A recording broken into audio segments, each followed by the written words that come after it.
Assalamualaikum warahmatullahi wabarakatuh. Di sini kita akan belajar tentang pendidikan IPS ya. Mata pelajaran pendidikan IPS. Nah, di sini materinya adalah mengembangkan ekonomi kreatif berdasarkan potensi wilayah untuk meningkatkan kesejahteraan masyarakat.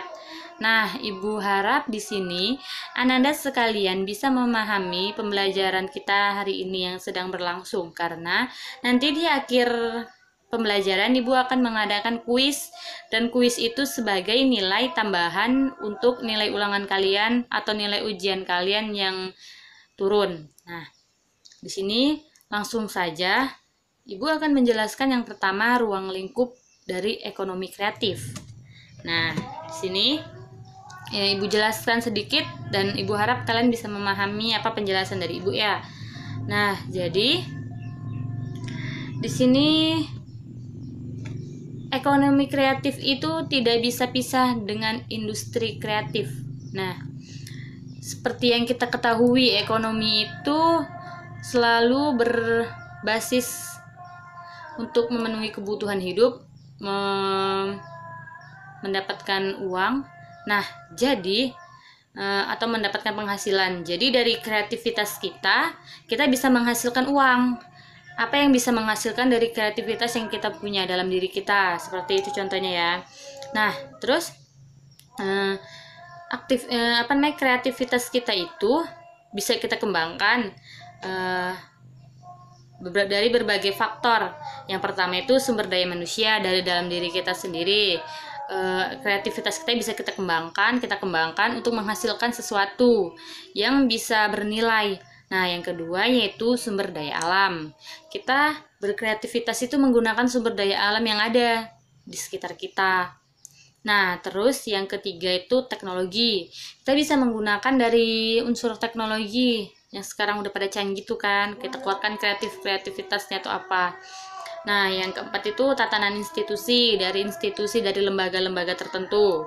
Yang kelima tuh lembaga pembiayaan yang menjadi komponen dalam model pengembangan.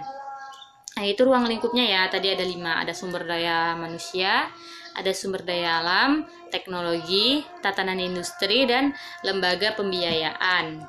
Nah, di sini Ibu akan memberikan contoh dari ruang lingkup ekonomi kreatif tadi ya. Nah, di sini yang pertama ada pasar barang seni. Nah, pasti kalian bertanya-tanya ya, Bu, pasar barang seni itu apa? Kata kalian kan. Nah, ini sini Ibu akan jelaskan sedikit, Ibu menjelaskan biar kalian paham, nggak panjang-panjang. Di sini pasar barang seni adalah kegiatan kreatif yang berkaitan dengan perdagangan barang-barang asli, unik, dan langka, serta memiliki nilai estetika seni dan sejarah yang tinggi melalui lelang misalnya kan, dari galeri, dari toko, dari pasar swalayan, dan internet juga bisa. Nah, itu cara menyalurkan barang tadi kan. Nah, di sini Ibu memiliki contoh barang yang unik, yang langka, tetapi dia memiliki sejarah. Nah, di sini Ibu akan memberikan contoh satu. Ibu ambil dulu barangnya ya. Nah, ini contohnya. Ini menurut Ibu di zaman sekarang ini udah langka ya, langka sekali pasti kan. Ini tuh untuk kalau Ibu kan orang Jawa, jadi kalau dalam bahasa Ibu ini tuh namanya tuh gebukan kasur kan. Terus digebukin pakai ini tuh biar maksudnya itu biar kasurnya itu empuk lagi gitu kan. Nah, menurut Ibu di sini pada zaman yang sekarang ini tuh terbuat dari rotan, pasti udah langka banget. Dan sejarahnya itu pasti memang orang dulu tuh pasti tahu sejarahnya ini apa, pasti ada. Nah, ini barang ini, gebukan kasur ini tuh pasti memiliki nilai estetika sendiri ya. Kita lihat dari bentuknya. Dia itu seperti bunga tapi ada meliuk-liuknya, ada nilai keindahannya sendiri di sini ya. Ini memang barang ini bisa kita dapatkan tuh di pasar, tapi memang di pasar yang tradisional ya. Kalau misalnya di pasar yang kayak sekarang ini, yang pasar yang modern jarang ada ya sepertinya ya. Nih, jadi ini tuh memang dirakit, dibikin sendiri. Ini ada apa namanya, seperti ikatan-ikatannya itu ada sendiri. Memang ini memiliki nilai estetika yang tinggi menurut ibu ya. Nah, lalu ini tuh juga asli, unik nih. Pasti cuma beberapa orang tertentu saja yang memilikinya ya. Nah, jadi ini contohnya ya, dari pasar barang seni tadi.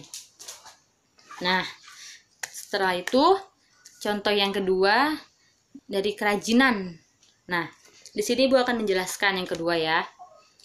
Kerajinan ini adalah kegiatan kreatif yang berkaitan dengan kreasi, produksi dan distribusi produk yang dibuat atau dihasilkan oleh tenaga pengrajin, yang berawal dari desain awal sampai proses penyelesaian produknya. Nah, tadi yang pertama, ini bisa termasuk juga kerajinan. Ini kan kerajinan memang dari tangan sendiri ya, dibuat dari tangan sendiri. Jadi memang ini termasuk. Nah, terus ini termasuk ke dalam kerajinan, dan ini juga mempunyai nilai tukar. Contohnya, ini bisa dijual dengan harga yang lumayan mahal kalau misalnya kita lihat ya, karena sekarang ini kan sudah sudah jarang ditemui di mana-mana. Jadi kalaupun misalnya ada yang mau membeli, pasti ini dengan nilai yang mahal. Nah, ini kan yang tradisional. Ibu akan mengambilkan contoh satu lagi yang menurut ibu lumayan agak modern ya, daripada ini yang terbuat dari rotan. Nah, sebelum ibu ambil barang yang kedua, ibu akan menjelaskan bahwa kerajinan ini tidak terbuat dari rotan saja. Bisa terbuat dari kulit, misalnya kulit sapi, kita buat beduk itu kan. Nah, terus dari bambu bisa, dari kayu, dari logam, dari tanah liat. Tanah liat itu kita bisa buat asbak rokok. Dari tanah liat itu kan kreativitas kerajinan kita juga, yang misalnya kita jual, kita bisa menghasilkan uang. Nah, itu kan mengembangkan ekonominya dalam keluarga kita. Nah, kalau dari tanah liat itu vas bunga juga bisa. Itu sangat mengembangkan ekonomi sekali, karena vas bunga kita jual, kalau misalnya ukiran kita juga cantik, bagus, menarik, unik, pasti yang beli akan menawarkan dengan harga yang fantastis ya. Nah, di sini ibu ambil barang yang kedua yang lebih modern daripada rotan tadi ya.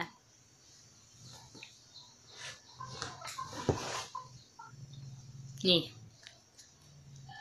ini contoh barang yang kedua ya. Ini tas gitu ya.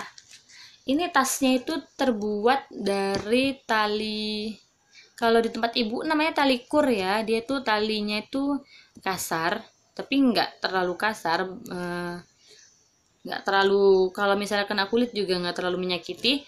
Tapi ini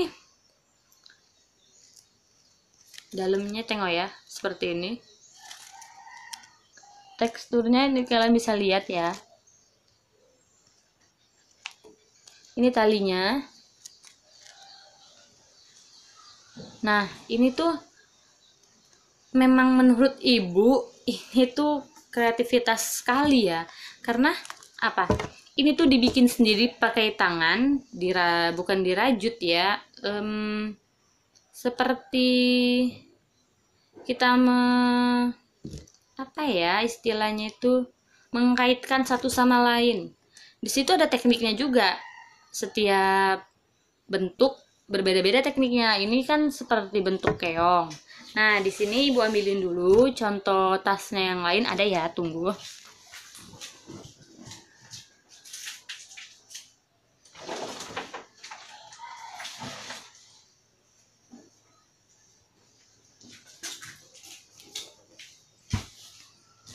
Nah, ini tadi contoh yang kedua ya. Tasnya ini berbentuk seperti ini. Nah, ini menurut Ibu memang kreativitas sekali karena kreatif, lucu, unik. Jadi banyak, pasti perempuan-perempuan tuh pada tertarik kan karena tasnya lucu sekali, unik gitu, belum ada yang punya. Jadi pasti ingin memilikinya. Ini contoh yang kedua. Dia itu seperti kerang gitu ya, itunya. Ukirannya gitu. Bentuknya tuh seperti nih, keong kerang. Dalamnya ada ini ya. Misalnya buat naruh-naruh uang atau HP juga bisa. Ini talinya juga, ini tali yang panjang modelnya ya. Nah, ini contoh yang ketiga ya. Ini kan memang mengandalkan kreativitas banget, kreativitas dari tangan kita. Nah, Ibu kasih contoh yang terakhir nih, tasnya.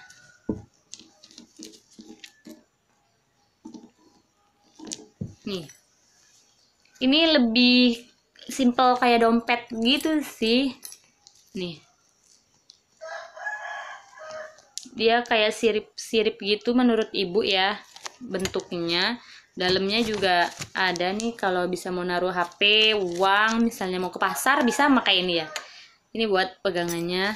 Tadi kan pakai tali pendek atau tali panjang. Ini juga ada resletingnya. Jadi ini tuh kerajinan tangan yang menurut Ibu memang kreatif, terus unik. Produknya tuh asli, nyata, ada, dan bisa menghasilkan uang. Pasti menghasilkan uang sekali. Karena ini bisa kita jual. Nah, jadi pas udah kita jual, menghasilkan uang. Nah, jadi mengembangkan ekonomi kita. Ini bagus. Ibu suka. Ini bagus sekali. Contohnya udah nyata sekali ya, Ibu jelaskan yang ini tadi ya. Contohnya pasti kalian tahu ya kan. Ini yang kedua. Ini kerajinan tangan sekali. Yang ketiga ini talinya yang panjang. Ini memang harus memacu kreativitas kita sih dengan kesabaran kita. Karena harus sabar sekali merajut tas tersebut. Susah bikinnya, tekniknya pun berbeda-beda setiap bentuk yang mau kita buat. Nah, yang terakhir, yang keempat nih, dari rotan. Tadi itu kan dari tali, dan ini dari rotan. Nah, ini yang lebih tradisionalnya seperti itu ya.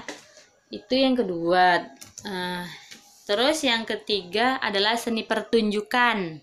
Nah, ruang lingkupnya seni pertunjukan. Apa ya, Bu? Pasti kalian bertanya seperti itu kan? Nah, di sini Ibu jelaskan sedikit biar kalian mengerti.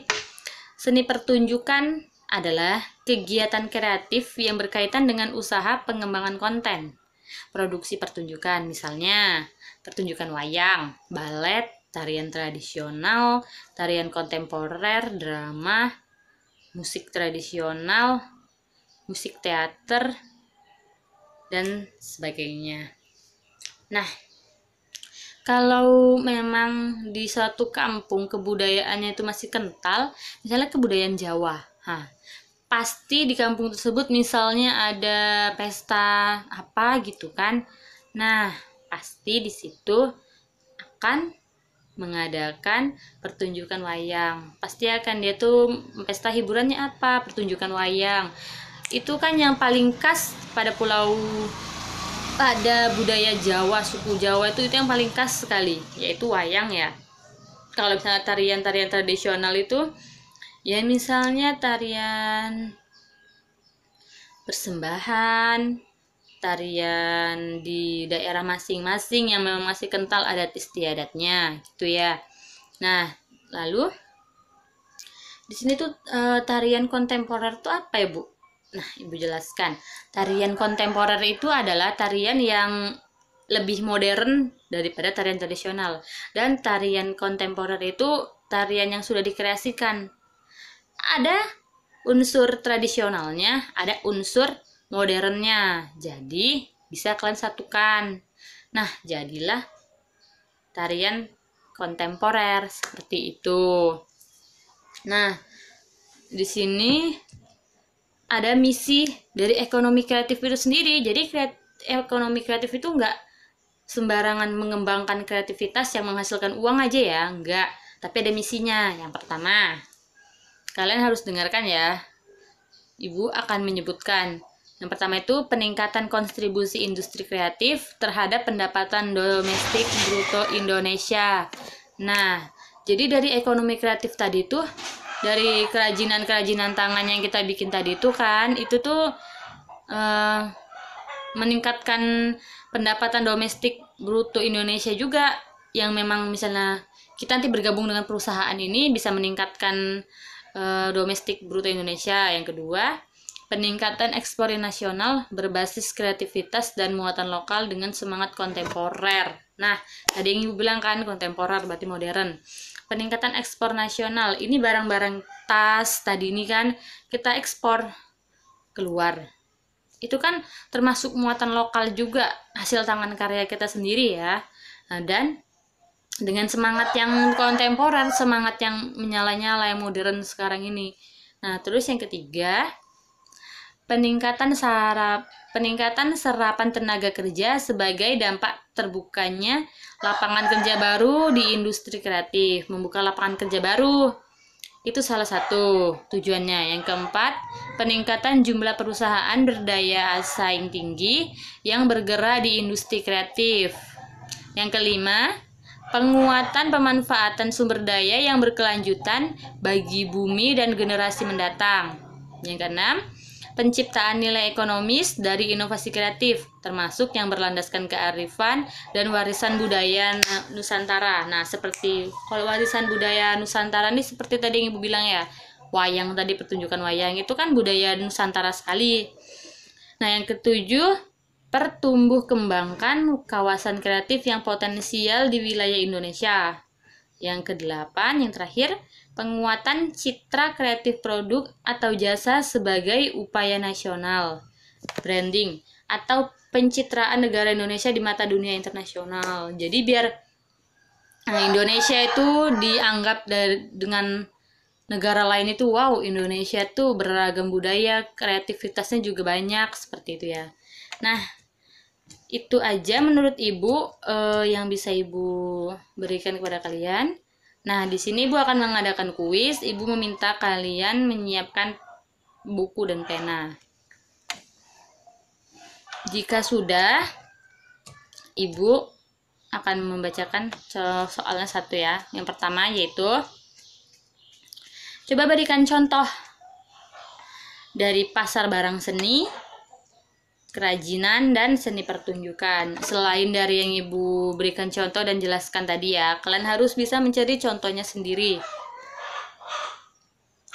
Ibu minta contohnya 3 aja. Baiklah, jika sudah, kumpulkan ke depan. Nah, di sini karena Ibu memberikan kuis itu untuk membantu nilai ulangan kalian. Misalnya nilai ulangan kalian jelek atau nilai ujian kalian jelek, bisa Ibu ambil dari nilai kuis kalian. Setiap pertemuan kita akan mengadakan kuis ya. Baiklah, mungkin sampai di sini dulu pembelajaran kita. Nah, Ibu akhiri. Tapi sebelum Ibu akhiri, di sini Ibu minta kalian tetap stay di rumah aja, jangan kemana-mana, karena virus corona ini sudah berdampak kemana-mana ya, banyak sekali dampaknya, sudah ke semua negara ada, dan itu sangat mengganggu perekonomian Indonesia dan negara-negara lainnya pasti ya. Nah, di sini makanya karena kita tetap di rumah, kita mengeluarkan kreativitas kita untuk mengembangkan, memperbaiki ekonomi negara kita. Karena COVID-19 ini menyuruh kita agar di rumah. Jadi kita tidak bisa bekerja bagi yang kerja di perusahaan, yang di pabrik, karena kita tidak boleh berkumpul ramai dengan orang-orang. Nah, seperti itu. Dan karena sekarang sudah memasuki bulan puasa, Ibu minta maaf lahir dan batin jika kata-kata Ibu ada yang salah atau menyakiti kalian. Nah, baiklah. Semoga lancar puasanya. Ibu akhiri. Assalamualaikum warahmatullahi wabarakatuh.